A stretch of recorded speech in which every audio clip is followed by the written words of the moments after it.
Assalamualaikum and good morning, Five Mutiara. How are you today? I hope you are good and ready to learn English with Mr. Fizri. Okay, saya harap awak bersemangat untuk belajar hari ini. Okay, so today is Sunday, 23rd May 2021. Okay, English 5 Mutiara. Okay, so today we want to use your textbook. Okay, kita nak guna textbook hari ni. Textbook page 25. Textbook page 25. Muka surat 25 buku teks. Okay, before you answer the questions, okay, today we want to learn how to use don't. How to use don't. Alright. Okay. So, kita nak belajar menukarkan perkataan not kepada don't. For example, not play. Not play akan jadi don't play. Okay. For example, like this.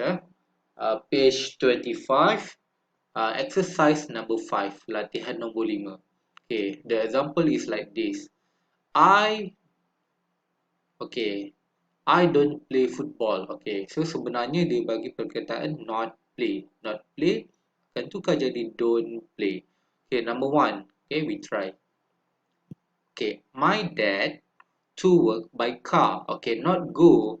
Not akan jadi don't. So, dekat tempat kosong, in here, you write don't go. My dad don't go to work by car. Okay, very easy. Sangat senang. And then number 2, my parents on Saturdays not work. Okay, tengok balik, not akan jadi don't. So, tulislah sini, right, don't work, kita tiru saja work dekat sini, don't work. Okay, I cooking, not like, not akan jadi don't. I don't like cooking. Number 4, we early on Saturdays. Okay, not get up. Okay, sama juga, not tukar jadi don't, we don't. Okay, and then the get up, you just write get up here. We don't get up early on Saturdays. And then number 5. Okay, number 5 and number 6, you can do it yourself. Okay, boleh buat sendiri. Very easy, sangat senang. Okay, I want you to copy the questions. Copy, salin in your E1. Okay, jangan jawab dalam textbook. Jangan conteng buku teks. Okay, copy this. Mula daripada complete the sentences sampai number 6. Okay, write the day and date dekat atas, tuliskan dulu Sunday and 23rd May 2021. Dekat bawah salinlah from complete sampai number 6. Jawapan mesti underline. Okay, you have to underline your answers. After you have finished, you take photo and you WhatsApp to me personally. Jangan masuk dalam group. Jangan hantar dalam group.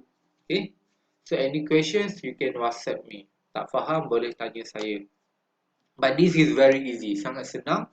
And saya tak nak bagi banyak-banyak kerja sebab nanti awak akan ada banyak kerja yang lain nak buat. So I hope everyone can do this. Siapa yang tak pernah buat, tak pernah hantar kerja tu, sila buat dan sila hantar. Okay, so that's all. Thank you.